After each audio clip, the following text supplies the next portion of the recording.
तो अभी कक्षा 10वीं के छात्र और आप भी गणित पढ़ते हैं तो वीडियो आपके लिए सबसे ज्यादा इंपॉर्टेंट होने वाला है। चूंकि इस वीडियो में आपको बालाजी प्रकाशन की जो आपकी न्यू बुक आई है उससे आपको जो एक्सरसाइज 8.1 है जो वृत्त वाला चैप्टर उसका मैं क्वेश्चन नंबर 1 से लेके 5 तक के प्रश्नों कराऊंगा। और प्रश्न आपके लिए है बोर्ड एग्जाम की दृष्टि से बहुत ही इंपॉर्टेंट। अगर आप भी बोर्ड एग्जाम देने वाले हैं तो इस वीडियो को ध्यान से देखेगा और एक एक प्रश्न को समझेगा, बिल्कुल आसानी से आपको प्रश्न समझ में आएंगे। तो इस वीडियो को स्टार्ट करते हैं, लेकिन वीडियो को क्या करिएगा लास्ट तक देखिएगा। चलिए आपके सामने आ गया प्रश्न। आपके सामने पहला प्रश्न दिखाई दे रहा है। पहला प्रश्न काफी इंपॉर्टेंट है। प्रश्न आपको दिया गया है कि 6 सेंटीमीटर त्रिज्या के एक वृत्त के केंद्र से 8 सेंटीमीटर दूर स्थित एक बिंदु से खींची गई स्पर्श रेखा की लंबाई आपको बताना है। इसका फिगर आपको यहाँ पे दिया गया, आप देख सकते हैं। यहाँ पे आपको दिया गया है कि 6 सेंटीमीटर त्रिज्या का एक वृत्त है। तो त्रिज्या आपका ये जो एओ आप देख रहे हैं, चाहे इसको ओए भी बोल सकते हैं, ये आपको दिया गया है 6 सेंटीमीटर दिया गया है। फिर कह रहा है कि 8 सेंटीमीटर दूरी पर स्थित एक बिंदु है। यहाँ पे देख रहे हैं जो बिंदु पी आपको दिखाई दे रहा है, वृत्त के केंद्र से ये क्या है 8 सेंटीमीटर दूरी पे हमारा क्या स्थित है। तो यहाँ पे पूछा जा रहा है कि भैया यहाँ पे स्पर्श रेखा की लंबाई आपको बताना है। ये जो आप एपी देख रहे हैं यही क्या है स्पर्श रेखा है, इसकी लंबाई आपको क्या करना है बताना है।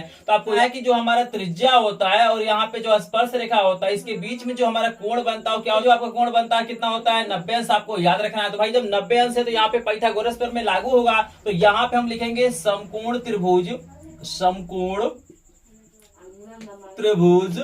यहाँ पे नाम आप लोग लिख सकते हैं ओ ए पी में, ओ ए पी में हमारा ये समकोण त्रिभुज है। आप चाहें तो कुछ वैल्यू आपको दिया गया है तो आप लिख भी सकते हैं। जैसे यहाँ पे देखिएगा आपको दिया गया है कि ए ओ की वैल्यू आपको दिया गया है 6 सेंटीमीटर और यहाँ पे ओपी की वैल्यू आपको दिया गया देख सकते हैं 8 सेंटीमीटर दिया गया, इसको आपको लिखना है। और यहाँ पे हमसे एपी की वैल्यू पूछ रहा है तो एपी की वैल्यू हम क्या करते हैं क्वेश्चन मार्क बना लेते हैं। और यहाँ पे एक समकोण त्रिभुज है इसलिए हम लिख सकते हैं पाइथागोरस प्रमेय से। आप इसको लिख लीजिएगा पाइथागोरस प्रमेय से। तो सिंपली एपी बराबर हमारा क्या हो जाएगा, यहाँ पे फार्मूला होता है अंडर रूट पे। देखिए ओपी की वैल्यू आपको दिया गया 8 सेंटीमीटर, तो यहाँ पे हो जाएगा आपका 8 का स्क्वायर माइनस ओए की वैल्यू आपको कितना दिया गया है 6 सेंटीमीटर, तो यहाँ पे 6 का हमारा होल स्क्वायर हो जाएगा।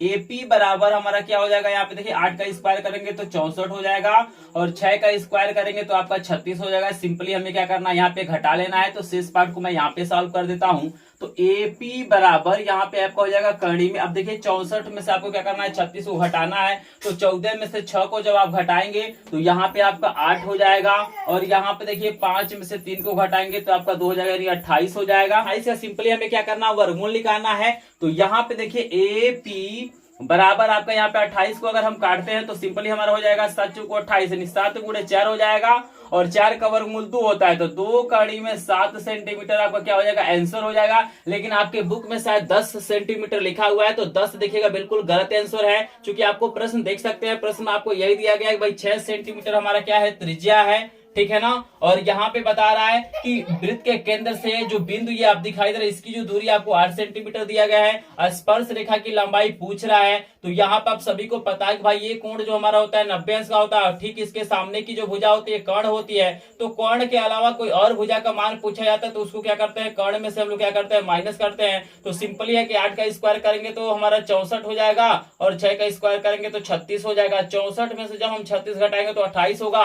और 28 का वर्गमूल निकालेंगे 2 कड़ी में हमारा 7 होगा। तो बिल्कुल आपका क्या है करेक्ट आंसर है, जिसमें 7 आपका करेक्ट आंसर है। अगर कोई डाउट होगा तो कमेंट सेक्शन में जरूर पूछेगा। तो ये हमारा हो गया पहले प्रश्न का सोल्यूशन। अब चलिए हम लोग क्या करते हैं प्रश्न नंबर 2 का सोल्यूशन करते हैं। तो प्रश्न नंबर 2 आपको यहाँ पे दिया गया है और इसका फिगर आपको यहाँ पे दिया गया है। तो जल्दी से सभी लोग स्क्रीनशॉट लेना चाहते हैं तो ले लीजिए, फिर हम प्रश्न नंबर 2 का सोल्यूशन आपको करा देते हैं। देखिए हमारा पहला प्रश्न का सोल्यूशन हो गया। तो हम क्या करते हैं इस फिगर को हटा देते हैं और यहाँ पे हमने क्या करता है आपको लिख देते हैं सोल्यूशन नंबर 2। यहाँ पे डाल देते हैं सोल्यूशन नंबर 2।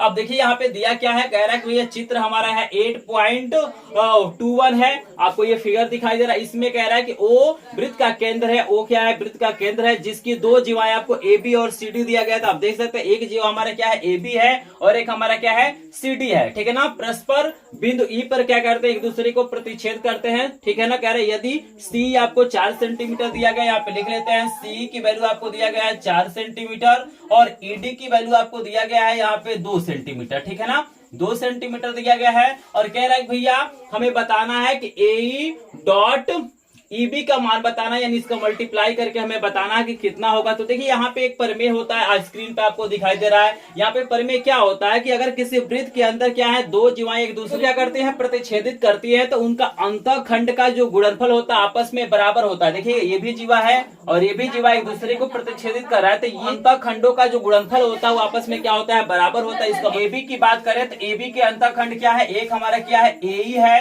ठीक है ना, और एक हमारा क्या है, ईबी है। यहाँ पे हमारा क्या है, ईबी है, ये बराबर किसके होगा, यहाँ पे देखिएगा ये बराबर होगा हमारा ई डी डॉट ईसी के क्या होगा, हमारा बराबर होगा। इसका मतलब हमारा गुणा से मतलब है, समझ रहे हैं ना, जैसे इसके दो खंड हमारे हैं, ये पहला खंड है, दूसरा खंड है, और इसके भी दो खंड हो रहे हैं, ये पहला खंड है, ये दूसरा खंड है, तो इन दोनों का जो गुणनफल होता है, इन दोनों के गुणनफल के क्या होता है, बराबर होता है। तो सिंपली देखिएगा हमसे ये पूछा जा रहा है भैया ए डॉट ईबी का मान बताना, यानी इन दोनों का गुणनफल बताना, तो हमें इसकी वैल्यू पूछा जा रहा है। तो यहाँ पे हम क्या करते हैं, इसको तो सेम टू सेम आपको लिख देना है, और ईडी की वैल्यू आपको 2 दिया गया है, और यहाँ पे हम गुणा का चिन्ह लगा सकते हैं, कोई दिक्कत नहीं है। डॉट का मतलब क्या है, गुणनफल से ही मतलब है। ईसी की वैल्यू आपको दिया गया है 4 सेंटीमीटर, चाहे आप ईसी लिखिए चाहे सी लिखिए, बात क्या है आपका वही है, तो इसमें कोई दिक्कत नहीं, आपको 4 दिया गया है, और 4 दूना आपका कितना होता है, 8 होता है। यहाँ पे हम सेंटीमीटर स्क्वायर रखेंगे, याद रखिएगा इसका जो आंसर आएगा 8 सेंटीमीटर स्क्वायर में आएगा। क्यों, क्योंकि देखिएगा ये भी सेंटीमीटर में है, ये भी सेंटीमीटर में है, तो ये आपका एक तरह का क्या हो गया, क्षेत्रफल निकल रहा है। यहाँ पे क्या हो रहा है, एक तरह का क्षेत्रफल निकल रहा है, तो बिल्कुल आपको कंफ्यूज नहीं होना, इसी के जगह पे आप सी लिख लीजिएगा, बिल्कुल आपको कोई दिक्कत नहीं है। आई होप आपको दूसरा वाला भी प्रश्न आपको समझ में आ गया है। बस एक सिंपल प्रमेय है, सिंपल फार्मूला है, इसको याद रखना है कि जब भी हमारे सामने क्या होता है, किसी वृत्त के अंदर क्या होती है, दो जीवाएं आपस में प्रतिच्छेदित करती हैं, तो उनके अंतःखंडों का जो गुणनफल होता है आपस में बराबर होता है। तो ये आपका हो गया दूसरे प्रश्न का सोल्यूशन। अगर प्रश्न समझ में आ गया हो तो वीडियो को लाइक करेंगे, चैनल को सब्सक्राइब करेंगे, और जल्दी से कमेंट सेक्शन में ये भी बता देंगे कि प्रश्न आपको समझ में आया है कि नहीं आया है। अगर आ गया है तो स्क्रीनशॉट लीजिए। फिर आपके सामने आ गया अगला प्रश्न, आपके सामने तीसरा प्रश्न भी आ गया है, चौथा प्रश्न भी आ गया है। तो तीसरे के लिए फिगर आपको ये वाला है, और चौथे के लिए फिगर ये वाला है। तो यहाँ पे देखिए तीसरे प्रश्न में काफी लोग क्या होते हैं, कंफ्यूज हो जाते हैं। तो यहाँ पे चूंकि प्रश्न आपको दिया गया है कि चित्र में ओ वृत्त का केंद्र है, ठीक है ना, जिसकी दो जीवाएं ए बी और सी डी परस्पर बिंदु ई पर प्रतिच्छेद कर रही है। तो फिगर में देख सकते हैं आपको दो जीवाएं क्या दिखाई दे रहा है, ए बी और सी डी दिखाई दे रहा है, एक दूसरे को बिंदु ई पे प्रतिच्छेदित कर रही हैं। वैल्यू भी दिया गया है, जैसे देख सकते हैं यहाँ पे आपको दिया गया है सीई की जो आपकी वैल्यू है कितना है, 4 सेंटीमीटर है, और यहाँ पे जो ईडी आपको दिया गया है, ईडी की वैल्यू आपको कितना है, 2 सेंटीमीटर है। तो यहाँ पे काफी लोग कंफ्यूज रहते हैं भैया ए और ईबी आसन्न भुजाओं वाले आयत का क्षेत्रफल क्या होता है। आसन्न भुजाओं को समझने के लिए आपको एक फिगर मैं लगा रहा हूँ, इसको देख लीजिए। ये हमारे क्या होती है, आसन्न भुजाएं होती हैं। तो आसन्न भुजाओं में क्या होता है, एक हमारा क्या होता है, लंबाई होता है, एक हमारा क्या होता है, चौड़ाई होता है। तो यहाँ पे बता रहा है कि अगर हम क्या करें, हमारा जो भुजा एई है, यहाँ पे जो एई है और ईबी है, यहाँ पे देखिएगा एई है और ईबी है, इसको अगर हम आसन्न भुजा मानते हैं, और इन आसन्न भुजाओं से क्या करते हैं, एक आयत की रचना करते हैं। आप सभी को पता है कि जब आसन्न भुजाएं हम आयत में देखते हैं तो उसमें क्या होता है, एक लंबाई होता है, एक चौड़ाई होता है। पहले मैंने आपको दूसरा प्रश्न कराया था, तो उसमें हम आंसर लिखे थे सेंटीमीटर स्क्वायर में, और हमने बताया था कि जो दो जगह हमारा सेंटीमीटर है तो सेंटीमीटर स्क्वायर होगा। तो आप सभी जानते हैं कि क्षेत्रफल का मात्रक क्या होता है, सेंटीमीटर स्क्वायर होता है। तो बहुत सिंपल यहाँ पे कंसेप्ट है कि भैया अगर इसको और इसको हम क्या करते हैं, आसन्न भुजा बनाते हैं, तो ये क्या होगा, एक लंबाई होगा, एक चौड़ाई होगा, और दोनों का जब गुणनफल करेंगे तो वही क्या हो जाएगा, उस आयत का क्षेत्रफल हो जाएगा। तो सिंपल हमसे ये पूछा गया कि इन दोनों का हमें क्या करना है, गुणनफल ज्ञात करना है। और आपको प्रमेय बताया कि अगर किसी वृत्त के अंदर दो जीवाएं एक दूसरे को प्रतिच्छेद करती हैं, तो दोनों का जो क्या होता है कि अंतःखंड का जो गुणनफल होता है आपस में बराबर होता है। इसका मतलब है यहाँ पे अगर हम इसकी बात करें, ए बी जीवा की बात करें, तो यहाँ पे क्या हो जाएगा, ए, ठीक है ना, का हमारा जो गुणनफल होगा ईबी के साथ वो बराबर होगा हमारा किसके साथ, इसके साथ हो जाएगा, जो हमारा क्या है सी इंटू यहाँ पे क्या हो जाएगा, ईडी हो जाएगा। आप चाहें तो क्रॉस भी लगा सकते हैं, कोई दिक्कत नहीं, आप गुणा का भी चिन्ह बना सकते हैं, क्योंकि इसका मतलब क्या है, गुणनफल से ही मतलब है। तो हमें इसकी वैल्यू पूछ रहा है, इसकी जो वैल्यू है यानी लंबाई गुणे चौड़ाई आपका क्या हो जाएगा, क्षेत्रफल के बराबर होगा। तो इसकी वैल्यू हमसे पूछ रहा है, और इसकी वैल्यू दिया गया है, तो 4 गुणे हमारा 2 हो जाएगा, 4 दूना कितना हो जाएगा, 8 सेंटीमीटर स्क्वायर आपका क्या हो जाएगा, आंसर हो जाएगा। इसमें काफी लोग कंफ्यूज रहते हैं, नहीं समझ में आता है भाई क्षेत्रफल क्या दे दिया है, क्या चीज है। लेकिन यहाँ पे देखिए जो हम निकाल रहे हैं ना, ये दोनों क्या होंगे, एक आसन्न भुजा होंगे। अगर आयत का निर्माण इन दोनों से करते हैं तो आपको आसन्न भुजाएं प्राप्त होगी, जिसमें से क्या होता है, एक लंबाई होता है और एक क्या होता है, चौड़ाई होता है। फिगर भी आपको मैंने दिखा दिया है, और बिल्कुल आसानी से आपको समझ में भी आ रहा होगा। जैसे यहाँ पे एक बार मैं आपको फिर से बता देता हूं ताकि आपको कंफ्यूजन न रहे। तो यहाँ पे ध्यान दीजिएगा, ये दोनों आपका क्या होंगे, आसन्न भुजाएं कहलाते हैं। याद रखिएगा, ये और ये दोनों आपका आपस में क्या होंगे, आसन्न भुजाएं होंगे। ये भुजा और ये भुजा आपस में क्या होगी, आसन्न भुजा होगी। तो यहाँ पे देखिए एक लंबाई हो रहा है आपका और एक चौड़ाई हो रहा है। तो जब भी हम क्या करेंगे, इन दोनों का गुणा करेंगे तो हमारा क्या होता है, यहाँ पे क्षेत्रफल निकल जाता है। आई होप आपको समझ में आ रहा होगा। तो चलिए इसका स्क्रीनशॉट लीजिए। अगर वीडियो पसंद आया होगा तो वीडियो को लाइक करेंगे, चैनल को सब्सक्राइब करेंगे, क्योंकि एकमात्र चैनल है जो बालाजी प्रकाशन के एक एक प्रश्न का सोल्यूशन कराता है और कराता रहेगा। नंबर के बाद से आपको 4 नंबर का भी प्रश्न दिखाई दे रहा है। 4 नंबर का प्रश्न में आपको कुछ चीजें दिया गया है। तो सबसे पहले जो दिया हम लिख लेते हैं। हमको पीटी की वैल्यू कितना दिया गया है, 12 सेंटीमीटर दिया गया है। और आपको पीबी की जो वैल्यू आपको दिया गया है 8 सेंटीमीटर दिया गया है। और यहाँ पे पूछ रहा है कि जो जीवा हमारा एबी है इसकी लंबाई आपको क्या करना है, ज्ञात करना है। तो बहुत ही आसान प्रश्न। यहाँ भी क्या होता है, एक प्रमेय काम करता है, एक फार्मूला काम करता है। तो यहाँ पे देखिए आपको ये स्पर्श रेखा दिखाई दे रहा है और ये हमारा क्या है, एक छेदक रेखा है। तो यहाँ पे जो फार्मूला आपका काम करता है, याद रखिएगा कि यहाँ पे फार्मूला होता है कि जो पीटी का जो स्क्वायर हम करते हैं, यहाँ पे देखिएगा इस स्पर्श रेखा का जो स्क्वायर होता है, जो छेदक रेखा आपको दिखाई दे रहा है, इसका पूरा पहले लिखेंगे मान। जैसे हमारा क्या हो जाएगा, पीए और यहाँ पे होता है गुणे हमारा क्या होता है, पीबी। ये हमारा क्या होता है, फार्मूला होता है। जब भी आपके सामने क्या हो, एक स्पर्श रेखा हो और एक छेदक रेखा हो, तो यहाँ पे जो फार्मूला आपका काम यही करता है कि जो पीटी का स्क्वायर होता है पीए गुणे पीबी के क्या होता है, बराबर होता है। आपको याद रखना है, ठीक है ना। तो यहाँ पे देखिए हमसे पूछ रहा है कि भैया हमें एबी की वैल्यू बताना है। तो एबी की वैल्यू कैसे निकालेंगे, अगर हमको पीए की वैल्यू पता चल जाता है तो पीए की वैल्यू में से हम क्या करेंगे, अगर 8 माइनस कर देंगे तो हमारा एबी की वैल्यू निकल जाएगा। तो सबसे पहले हमें पीए की वैल्यू निकालना है। तो देखिए पीटी की वैल्यू दिया गया है, तो यहाँ पे हो जाएगा 12 का होल स्क्वायर, चूंकि इसकी वैल्यू 12 है। पीए की वैल्यू हमें क्या करना पड़ेगा, निकालना पड़ेगा, ठीक है ना। तो पीए गुणे पीबी की वैल्यू आपको 8 दिया गया है, ठीक है। चलिए इसको आगे सॉल्व करते हैं। तो यहाँ पे हो जाएगा आपका 144 बराबर, यहाँ हो जाएगा पीए गुणे 8 और देखिए ये गुणा है तो इधर जाएगा तो भाग हो जाएगा।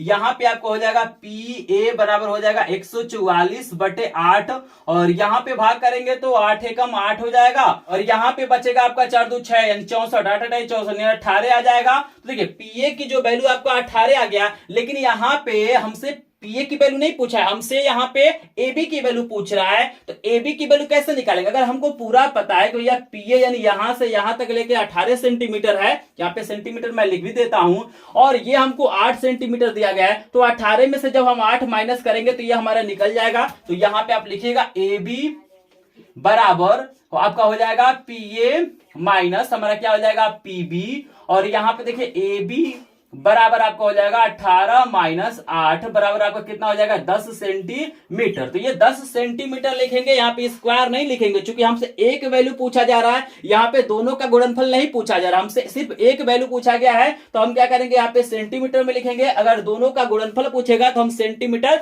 स्क्वायर में लिखेंगे। आई होप आपको ये भी प्रश्न समझ में आ गया होगा। जिनको जिनको प्रश्न समझ में आ गया है एक बार स्क्रीनशॉट लीजिए, फिर आपको प्रश्न नंबर 5 करा देते हैं। एक एक प्रश्न आपको समझ में आएगा, बिल्कुल कंफ्यूजन नहीं रहेगा बालाजी प्रकाशन में। तो जल्दी से स्क्रीनशॉट लीजिए, फिर आपके सामने आ गया अगला प्रश्न। देखिए ना आपके सामने 5 नंबर का एक प्रश्न आ गया है। फिगर एक बार लगा देता हूं ताकि आपको क्लियर हो जाए। यहाँ पे हमको दिया गया है कि चित्र में पीएबी वृत्त की एक छेदक रेखा है। देखिएगा पीएबी आप जो देख रहे हैं आपका क्या है, एक छेदक रेखा है। कह रहा है कि पीटी वृत्त की स्पर्श रेखा है, पीटी हमारा क्या है, वृत्त की स्पर्श रेखा है। यहाँ पे कह रहा है कि हमें पीए की जो वैल्यू है 5 सेंटीमीटर है, पीए की वैल्यू कितना है 5 सेंटीमीटर है, और एबी की जो वैल्यू हमको दिया गया है 15 सेंटीमीटर दिया गया है, और हमसे पीटी की वैल्यू पूछ रहा है, यानी जो स्पर्श रेखा है उसकी हमारे क्या पूछ रहा है, यहाँ पे जो स्पर्श रेखा है उसकी हमें लंबाई पूछ रहा है, उसकी वैल्यू पूछ रहा है। तो अभी मैंने जो अभी क्वेश्चन नंबर 4 में जो फार्मूला बताया है ना, जो कंसेप्ट बताया, उसी के द्वारा इसको सॉल्व करेंगे। लेकिन थोड़ा सा प्रश्न क्या है, अलग है। तो यहाँ पे देखिए जो आपका फार्मूला होता है ना, तो फार्मूला आपका होता है पीटी का स्क्वायर बराबर हमारा क्या होता है, हमारा क्या हो जाएगा पीबी। यहाँ पे आपका हो जाएगा पीबी गुणे क्या हो जाएगा पीए। मतलब पहले हम क्या करेंगे, पूरे को लिखेंगे, फिर ये जो आपका बाहर वाला इसका हम लोग क्या करेंगे, गुणनफल करेंगे। लेकिन ध्यान देंगे आप लोग, तो ये आपको पता चलेगा कि हमारे पीबी की जो वैल्यू हमारे पास नहीं है, हमको दिया गया है